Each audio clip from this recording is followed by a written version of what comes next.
Well,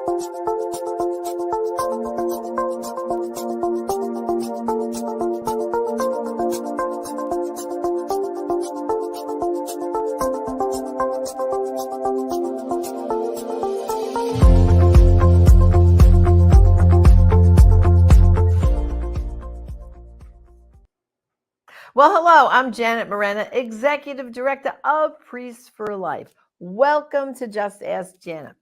Well, on today's program, we're going to have some fun for the children because we are going to have two children's books written by one of our executives, Anthony DeStefano, featured on our program.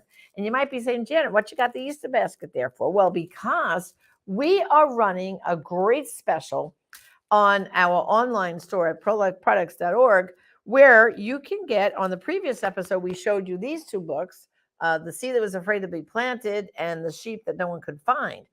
Well, today we're going to have two more books that we're going to feature, and that is The Puppy That Nobody Wanted and The Miracle of the Bread, the Boy, and the Fish. And we're running a great special right now at our online store where you can order all four children's books for just a donation of $35 to our ministry. So I'm going to enjoy first now the first one. And this one is kind of special to me because look at the cover. Well, one of my dogs, my little Shih Tzus, those who watch our program know I have 3 Shih Tzus. Well, one of my Shih Tzus was kind of like the model for this story. And you're going to see him. His name is Gianni. So let's now listen to Anthony DeStefano reading The Puppy That Nobody Wanted.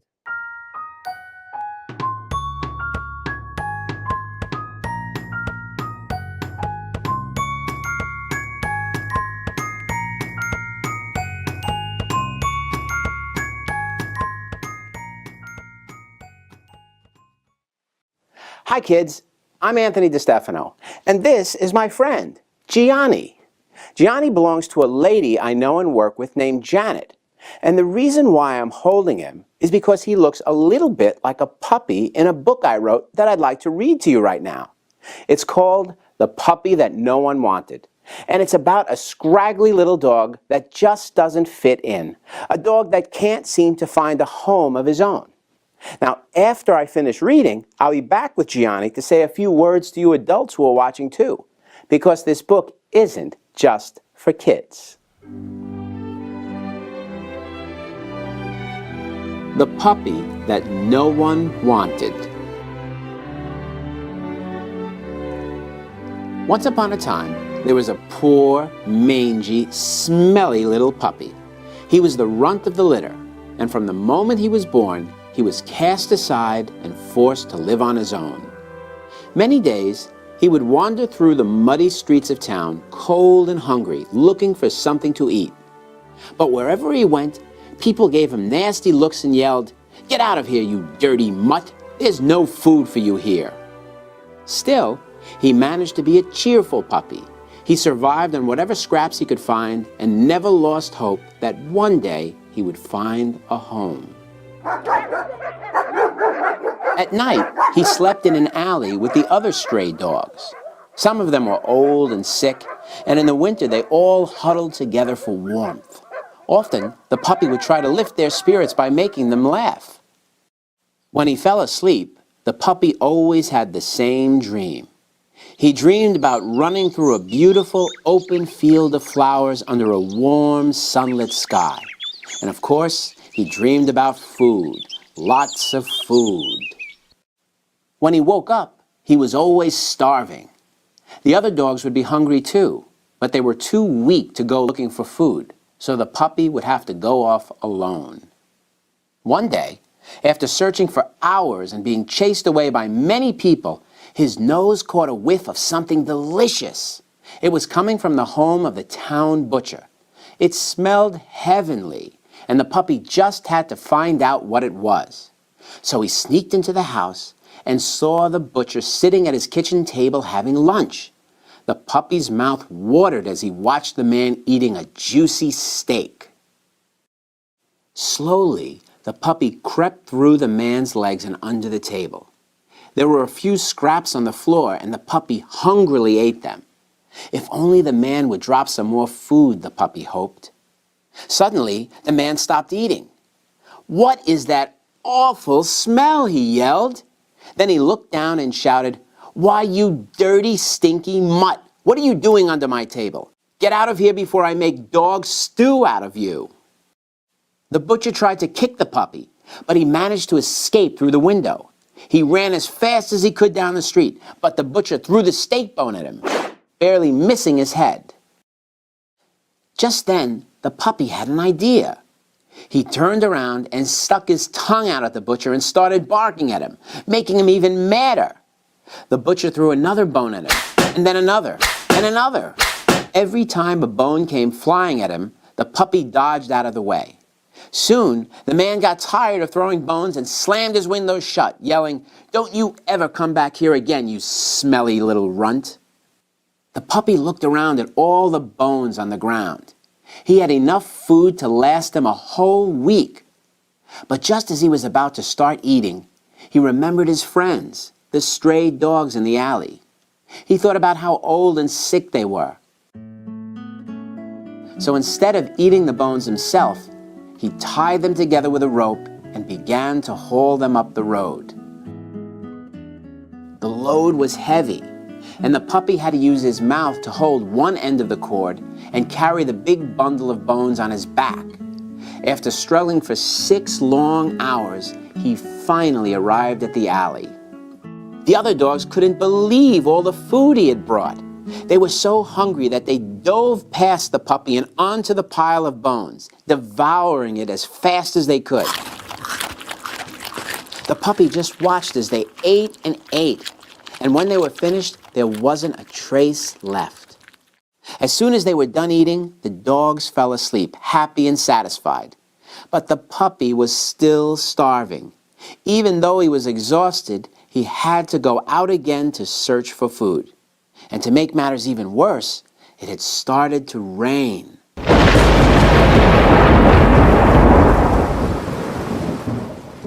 Walking through the streets of the town in the pouring rain, the puppy was sad and wet and cold. Everything was so muddy. There wasn't a crumb of food to be found anywhere. Just then, at the end of the road, the puppy saw some light coming from the window of a small house. He climbed up and peered inside. What he saw made his heart beat faster. For inside was a family seated around a table. There was a man, his wife, and a little boy, and they were having dinner. The puppy watched as they said a prayer and began eating. The house seemed so toasty warm. Looking closer, he saw that a piece of hot, crusty bread had fallen onto the floor next to the boy's feet. Taking a chance, the puppy jumped to the ground and sneaked into the house. When no one was looking, the puppy darted across the floor. Trying not to make a sound, he quickly ate the bread. Then he waited to see if any more crumbs would fall. But before he had a chance to eat anything else, the man above him said, "What is that awful smell?" Now I'm in trouble, the puppy thought. When he looked up, he saw the little boy staring at him. "It's a puppy who's trying to eat scraps from the table," the boy said. Then, lifting him up, he asked, "What's the matter, little dog? Haven't you eaten anything today?" The puppy wanted to tell the boy how hungry he was because he had given all his food away. But since he couldn't talk, he just yelped. The boy looked at him strangely and smiled, as though he somehow understood.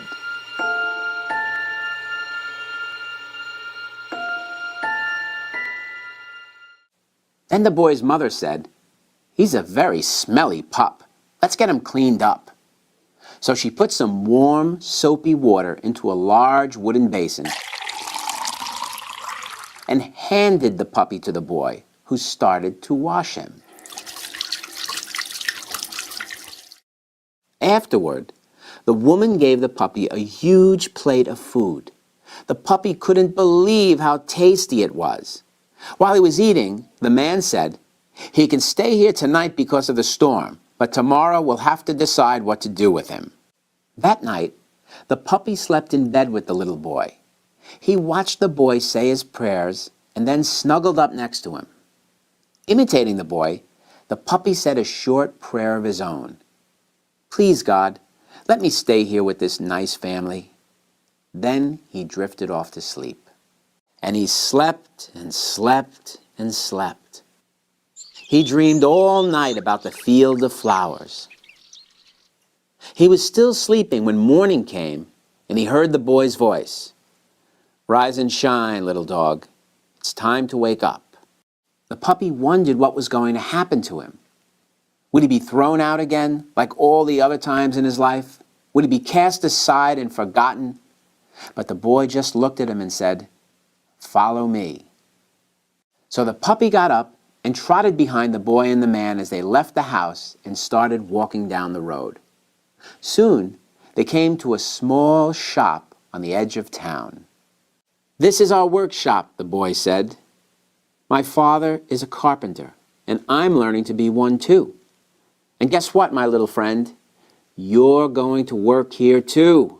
My parents decided this morning that from now on, you can stay with us." The puppy couldn't contain his excitement. He started jumping up and down, yelping for joy. Could it really be that he finally had a home? The boy showed him the shop. It was full of tools and nails and interesting things made of wood. The puppy looked around in amazement. Imagine all the wonderful things that could be made here, he thought. In back of the shop was a door that led to a yard. When the puppy went through, his eyes opened wide, for behind the shop was a huge open field of flowers. He sat there for a long time looking at the flowers and the rolling hills and the sparrows flying high above in the sunshine. The boy patted his head softly. "It's a field of lilies," he said. "Isn't it the most beautiful thing you've ever seen?" The puppy just nodded and licked the boy's hand. And from that moment on, the puppy lived with the family and was happy. The man and the boy even built a cozy row of little dog houses besides the field of flowers for all the dogs in the alley, so they would never be cold again. And forever after, the puppy belonged to the little boy. And he was the best, most faithful servant that any boy or girl could ever have.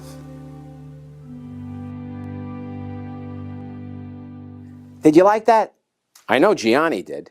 He's been listening the whole time quietly like a good puppy. You know, kids, the meaning of this story is very simple. Just like the puppy that no one wanted, sometimes we can feel lonely and left out, and even unloved. When that happens, you have to remember that God always loves you, no matter what. And He always wants to welcome you into His life with open arms. And that's true for us adults, too. At one time or another, all of us have felt isolated and abandoned. Hey, it's easy to feel like a scraggly, smelly puppy that nobody wants. It's easy to feel like an outcast in life. But no matter how lost we might feel, what we must never forget is that we can always find our true happiness, our true fulfillment, and our true home in God. I'm Anthony DeStefano, and I'll see you next time.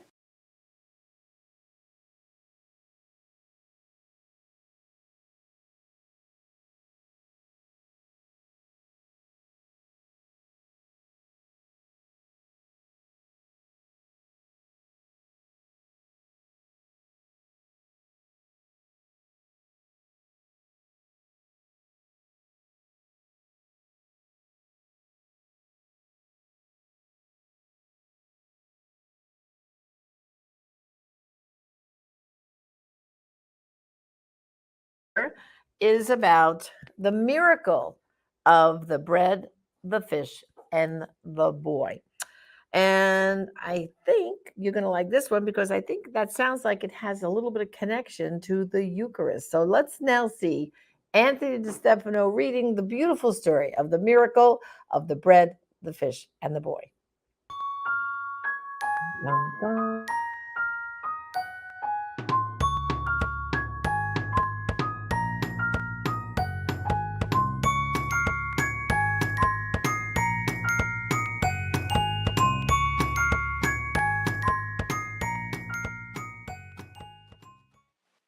Hi kids, I'm Anthony DeStefano, and I've got this basket of bread and this plate of fish because they're part of a story I'd like to read to you now.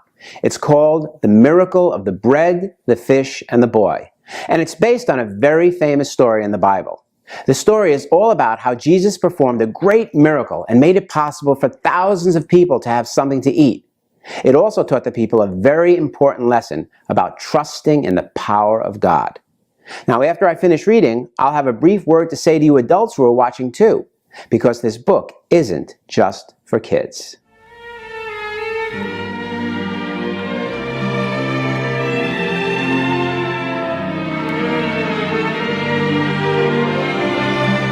The Miracle of the Bread, the Fish, and the Boy.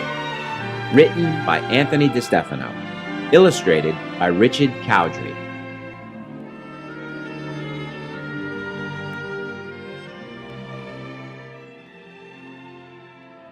$7.47. The little boy could hardly believe it. He looked down and counted the money again. $7.47. And he had saved it all by himself. It had taken him a long time, but he had managed to do it by helping the people in his town carry their packages, by doing extra chores around the house, and by never spending even a penny of the tiny allowance his mother gave him. He had saved his money for one reason: to buy his mother a special present for her birthday. You see, the little boy lived in a fishing village by a lake with only his mothers and brothers. He had no father, and his family was very poor. His mother had to work long hours just to put food on the table. But one day the boy had an idea. If he could save enough money, maybe he could buy his family a week's worth of food, and his mother would be able to stay home for a few days and rest her tired feet. So the boy saved his pennies and nickels for months. Finally, on the morning of his mother's birthday, he got up extra early, just as the sun was rising, and walked to the village market by himself. If only I could buy the food and bring it back home before my mother wakes up, he thought. She'll be so surprised. When he got to the food market, he went straight through the door and reached up high to put his money on the counter. Then he boldly said to the shopkeeper, "May I have a week's worth of fish and bread, please?" The shopkeeper was a mean-looking old man. He counted the money slowly and said in a grumpy, gravelly voice, "This is only $7.47. You expect to buy a week's worth of food with this?" "Why not?" asked the boy. "Isn't that enough?" The old man squinted his eyes and growled, "Why, it's hardly any money at all." He turned around and walked to the back of the store. In a few seconds, he returned with 2 fish and 5 small loaves of bread. He plopped them down on the counter in front of the boy. "That's all your money will buy," he said harshly. "But that's not even enough for dinner," the boy protested. "That's all your money will buy," the man grumbled as he turned away from the boy.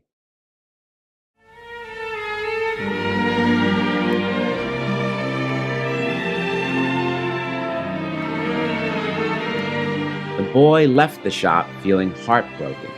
He carried the fish and bread in a small basket under his arm, his head hanging low. "Now what am I going to do?" he sobbed. "I worked so hard. I thought I had saved up a treasure.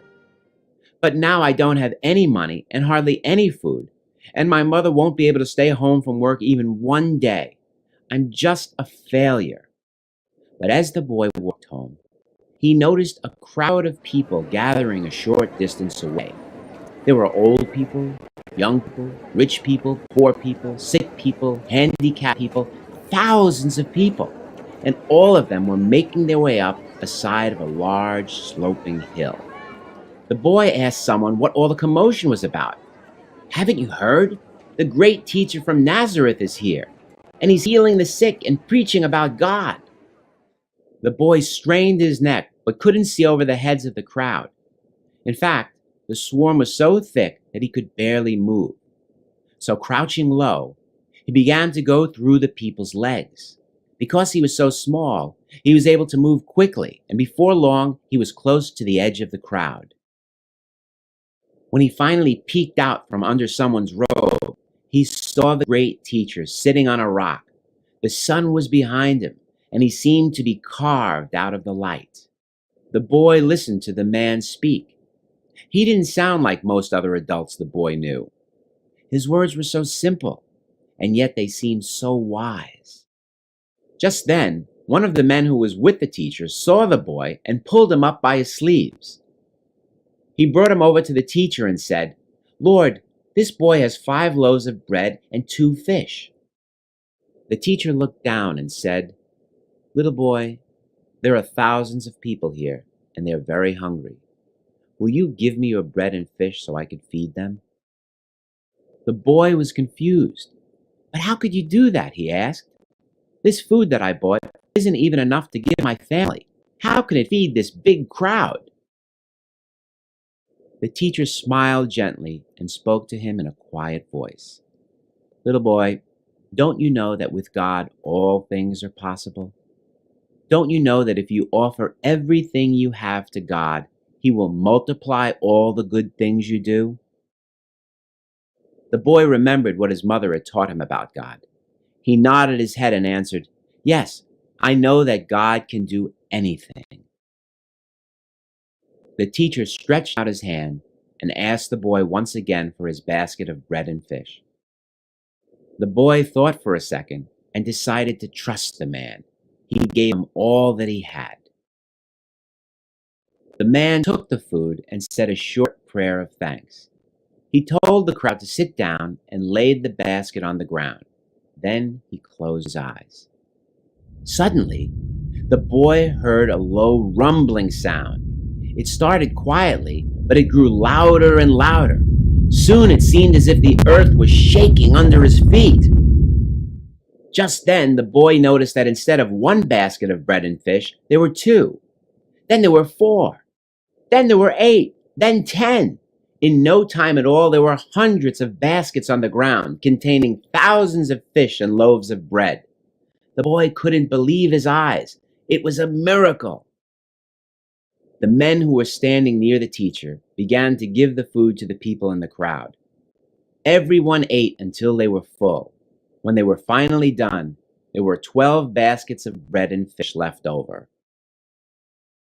Then the teacher said to the boy, "Remember, without God you can do nothing. But when you pray and ask God for help, He will bless all that you do and give you the power to do incredible things."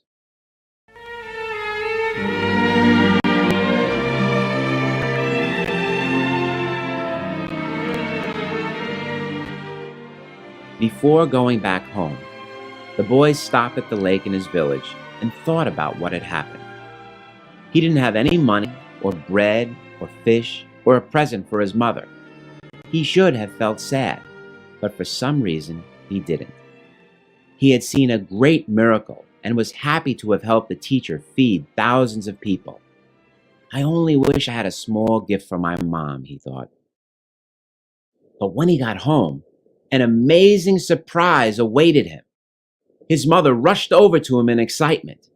She pointed to a huge basket of bread and fish in the corner. "Some men came by just now and dropped off this basket," she cried. "It's enough food to last us a whole month. The men told me they were giving it to you because you helped them today."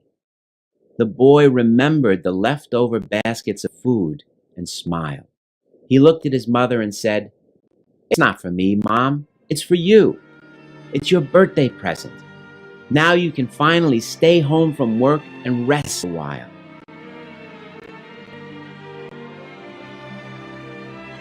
His mother had tears of joy in her eyes. "This is the best present anyone has ever given me," she said, and hugged her son tightly.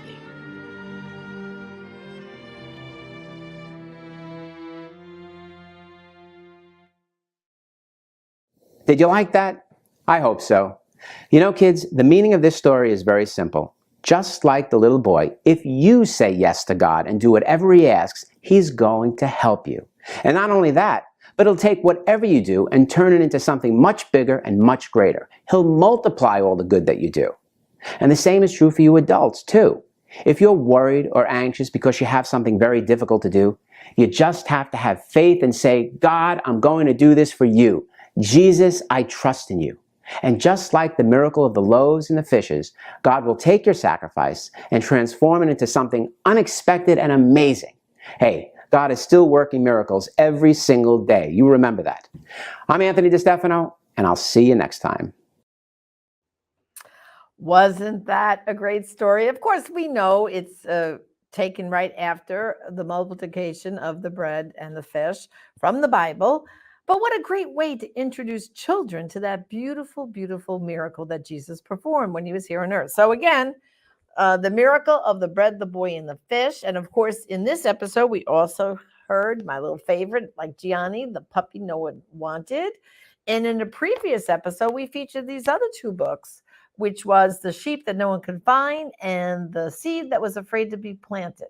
And we're running a beautiful special right now, just in time for you to get for Easter. That way you can obtain all 4 of these beautiful books for a donation to our ministry of just $35. I think you're going to love getting these books to read to your children, and they make great Easter presents too. I know as a Nana, I have read them to my grandchildren, and they love these stories. So this is Janet Miranda, Executive Director of Priests for Life. Happy Lent, and pretty soon we'll be saying Happy Easter. God bless. I will be silent no more.